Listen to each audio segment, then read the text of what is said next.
और अब आपको बताएं सदर ट्रंप का बड़ा मंसूबा, गजा को गैर अस्करी, आज़ाद और खुशहाल रियासत बनाने का 20 नुकाती फार्मूला पेश। जंग बंदी, कैदियों की रिहाई, बैन अवी फोर्स और खुद मुख्तारी की राह हमवार करने का ऐलान किया गया। गजा की जंग रोकने और खित्ते में देरपा अमन कायम करने के लिए 20 निकाती अमन मंसूबा पेश कर दिया। मंसूबे में फौरी जंग बंदी, हमास के गैर अस्करियत, कैदियों की रिहाई, तामीर नो और बैन अवी फोर्स की तैनाती जैसे अहम निकात शामिल हैं। ट्रंप ने मंसूबे की क़यादत खुद कराने का ऐलान किया है। सदर ट्रंप ने कहा कि गजा को दहशत गर्दी से पाक और गैर अस्करी जोन बनाया जाएगा। मंसूबे के मुताबिक फरीकैन इत्तेफाक कर लें तो जंग बंदी फौरी तौर पर नाफिज हो जाएगी। इसराइली अफवाज पीछे हटेंगी और तमाम यरगमाली जिंदा या जाँ बहक 72 घंटे में वापस कर दिए जाएंगे। जवाबन इसराइल 250 उम्र कैद कैदियों और 1700 दीगर फलस्तीनियों को रिहा करेगा। हर इसराइली यरगमाली के बदले में 15 फलस्तीनी शहदा की बाकियात वापस की जाएंगी। फौरी इमदाद जनवरी 2025 के मुआहदे के मुताबिक शुरू कर दी जाएगी, जिसमें पानी, बिजली, अस्पताल, बेकरी और सड़कों की बहाली शामिल होगी। मंसूबे के मुताबिक इमदाद की तकसीम अक़वाम मुत्तहिदा, हिलाल अहमर और दीगर गैर जानिबदार आलमी इदारों के जरिए होगी। रफा क्रॉसिंग भी दोनों सम्त में खोला जाएगा। गजा की बुरी हुकूमत गैर सियासी टेक्नोक्रेटिक फलस्तीनी कमेटी संभालेगी, जिसकी निगरानी सदर ट्रंप की सरबराही में बनने वाला बोर्ड ऑफ पीस करेगा। साबिक बरतानवी वज़ीर आज़म टोनी ब्लेयर भी बोर्ड में शामिल होंगे। ट्रंप इकनॉमिक प्लान के तहत गजा में खास इक्तिसादी जोन बनाया जाएगा, जहां आलमी सरमायाकारी से रोजगार और तरक्की के मौके पैदा होंगे। मंसूबे के मुताबिक हमास और दीगर गिरोह किसी भी सूरत हुकूमत में शरीक नहीं होंगे। इनके तमाम हथियार, सुरंगे और असलहा साज ढांचे तबाह कर दिए जाएंगे। एक आर्जी बैन अवी इस्तेहकाम फोर्स गजा में तैनात की जाएगी, जो फलस्तीनी पुलिस को तरबियत देगी और इसराइल और मिस्र के साथ बॉर्डर सिक्योरिटी को यकीनी बनाएगी। अमन कायम होते ही इसराइली अफवाज मरहलावार इनखला करेंगी और सिक्योरिटी जोन सिर्फ अबूरी तौर पर बरकरार रहेगा। मंसूबे में बैनुल मज़ाहिब मुकालमा भी शामिल है, ताकि अवाम के जहनों में नफरत के बजाय उम्मीद पैदा की जा सके। मंसूबे का हदफ फलस्तीनियों को रियासती खुद मुख्तारी की तरफ एक काबिल एतबार सियासी रास्ता फराहम करना है। सदर ट्रंप का ये मंसूबा जहाँ एक बड़ा सियासी कदम है, वहीं अमली चैलेंजेस भी इससे जुड़े हैं। ये सब आने वाले दिनों में वाज़ेह होगा। अमरीकी सदर ने हमास को जंग बंदी मुआहदा कबूल करने के लिए डेडलाइन दे दी। अमरीकी सदर ट्रंप ने कहा, हमास के पास आम तजावीज़ से इत्तफाक के लिए 3 से 4 दिन है। हमास से मुज़ाकरात की ज्यादा गुंजाइश नहीं। हमास की जानिब से जंग बंदी तजवीज़ कबूल करने का इंतजार है। Welcome back. खबरों का सिलसिला आगे बढ़ाएंगे। उम्मीद है पाकिस्तान गजा में फोर्स भेजने से मुतालिक फैसला जल्द करेगा। इंडोनेशिया ने भी 20,000 फौजी गजा भेजने का ऐलान किया है। नायब वज़ीर आज़म इसहाक डार की प्रेस कॉन्फ्रेंस, कहा पाकिस्तान समेत 8 अरब और मुस्लिम ममालिक ने ट्रंप पीस प्लान का खैर मकदम किया है। फलस्तीन अमन मंसूबे को वेलकम करना चाहिए, लेकिन यहाँ तनकीद की गई। ऐसे मामलात को सियासत की नजर करना ठीक नहीं। फलस्तीन में टेक्नोक्रेट आज़ाद हुकूमत होगी। हुकूमत पर एक निगरान बॉडी होगी जिसमें ज्यादातर फलस्तीनी होंगे। फलस्तीनी फोर्स अमन अमान की जिम्मेदारी निभाएगी। कुछ लोग फलस्तीन अमन मंसूबे पर तनकीद कर रहे हैं। सियासत करने वाले क्या चाहते हैं? फलस्तीन में लोग मरते रहें। अगर अमन का कोई रास्ता निकल रहा है तो उसका खैर मकदम करना चाहिए। कोई अच्छा काम हो रहा है तो उसे मतनाज़ ना बनाए। मुझे नहीं लगता हमास मुआहदे की मुखालफत करेगा। हमें यकीन दिलाया गया हमास मुआहदा कबूल करेगा। उन्होंने कहा फलस्तीन के हवाले से पाकिस्तान के मौक़िफ़ में कोई तब्दीली नहीं आई। सऊदी अरब में वली अहद शहजादा मोहम्मद बिन सलमान की ज़ेर सदारत काबीना का इजलास मुनक्किद हुआ। इजलास में अमरीकी सदर डोनाल्ड ट्रंप के पेश करदा गजा अमन मुआहदे का खैर मकदम किया गया। सऊदी काबीना ने कहा गजा में जंग के खात्मे के लिए जामे और पायदार मामले पर काम करने को तैयार है। काबीना ने मुतालबा किया कि इसराइली अफवाज के मुकम्मल इनखला को यकीनी बनाया जाए और गजा में बिला रुकावट इंसानी इमदाद की फराहमी मुमकिन बनाई जाए। मजीद आपको बताएं कि कराची में हल्की बारिश के बाद के इलेक्ट्रिक के 300 से ज़ायद फीडर्स ट्रिप करके डिफेंस, गुलिस्तान जौहर, कुरंगी, औरंगी, गुलशन इकबाल, सरजानी टाउन सोसाइटी और बल्दिया समेत मुख्तलिफ इलाके मुतासिर हुए। सनती जोन्स में भी 18 से ज़ायद फीडर्स बंद रहे। तर्जमान के इलेक्ट्रिक के मुताबिक नशीबी इलाकों में हिफाजती इक़दामात के तहत फीडर बंद किए गए। बारिश रुकने के बाद बहाली का अमल शुरू होगा, ताहम अब तक 200 से ज़्यादा फीडर बहाल न हो सके।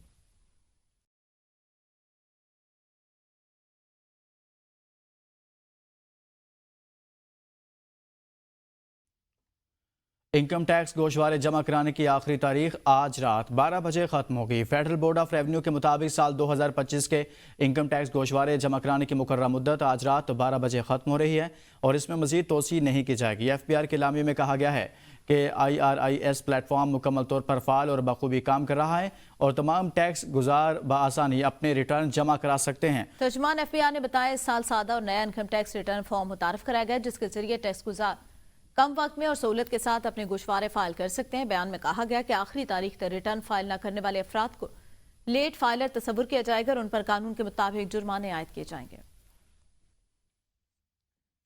पंजाब में बदतरीन सैलाब आया। दूसरे सूबों ने पंजाब पर प्रेस कॉन्फ्रेंसेस की, जिस पर बहुत तकलीफ हुई। वज़ीर आला पंजाब मरीम नवाज का चकवाल में तकरीब से खिताब। کہتی ہیں سلام و تحسین ہمارے مہمان ہیں، ان پیسے سے ان کی مدد کریں گے، کشکول اٹھانے کی ضرورت نہیں۔ وزیروں کا کام اے سی والے کمروں میں بیٹھنا نہیں، مشکل میں آپ کے پاس موجود ہونا ہے۔ اقتدار سنبھالا تو صوبے میں جرائم کی شرح دیکھی تو ہوش اڑ گئے۔ سی سی ڈی بننے کے بعد جرائم کی شرح میں کمی آئی۔ لوگوں کو حقوق نہ ملیں تو وہ اپنے حکمران سے سوال کریں۔ دفتروں میں بیٹھنا نہیں ہے تو ابھی جب تاریخ کا بدترین سیلاب آیا کہ دوسرے صوبوں نے پنجاب کی تکلیف پر انہوں نے پریس کانفرنسز کر کے سیاست کی، مجھے بہت تکلیف ہوئی۔ آپ کی وزیر اعلیٰ اور آپ کی پوری کیبنٹ، پوری کابینہ دن رات سیلاب زدگان کے ساتھ ان کے پاس موجود رہے۔